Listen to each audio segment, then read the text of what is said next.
Good morning to all. I am Maria Fadila. I am from class 3rd B. I am going to talk about Jawaharlal Nehru. Jawaharlal Nehru was one among the famous freedom fighters of India. He participated in the long struggle for freedom from the British.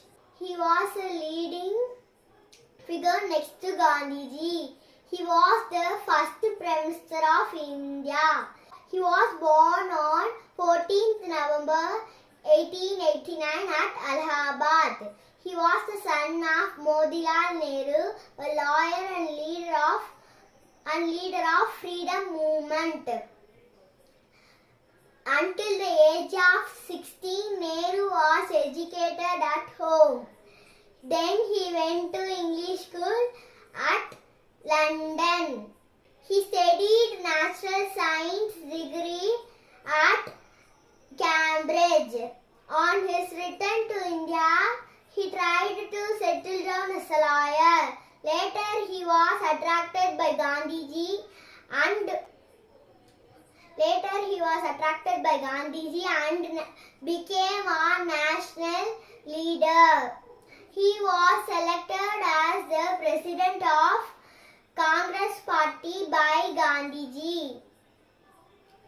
He called for the complete freedom from the British government in 1929.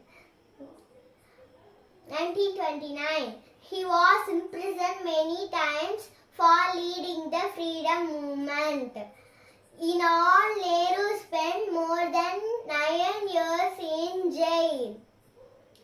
After a long struggle, India got freedom on 15th August 1947. Nehru became the first Prime Minister of India. He was Prime Minister for 16 years from 1947 to 1964. He died at the age of 74.